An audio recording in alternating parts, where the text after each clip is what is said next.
Twende kanionyesha huyo mwanaume anayejifanya yeye hodari. Anafanya hodari wa kuwapa wake za watu mimba. Hivi ni kweli? Mimi wewe anaenda kukupa mimba kama nani? Mimi si nipo.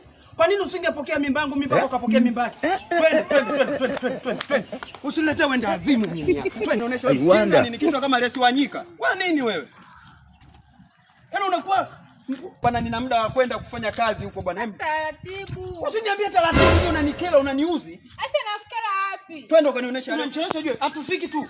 Tunafika. Wapi sasa tunaenda tu? Wapi? Sasa hapa kuna nini hapa? Mbona sikuelewi mwanamke? Unanifanya mimi mjinga eti? Haya ni wapi sasa? Hapa sasa hapa ni wapi? Mbona sikuelewi ni wapi? Ni hapa, haya ni hapa. Haya matofali huyu hapa yuko. Ni wapi sasa? Wewe hapa ndo kanisa. Aka kambavu mbili aka ndo kamekupa mimba. Aka.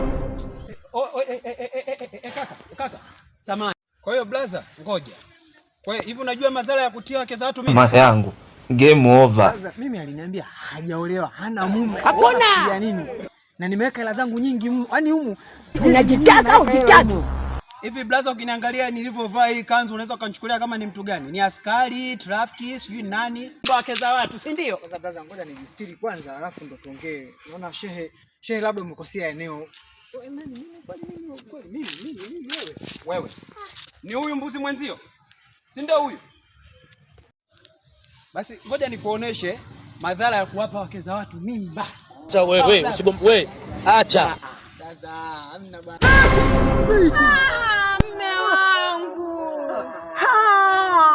Mume wangu. Ulikuwa unaona lao alivyokupa.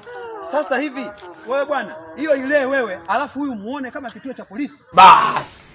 Yanazungumzika tu hapo. Yanazungumzika? Mzigo wote mimi naelekea wapi ndugu yangu? Sasa utajua mwenyewe. Mufti shehe.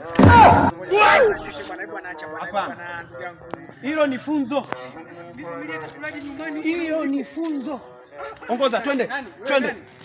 Twende huku, twende.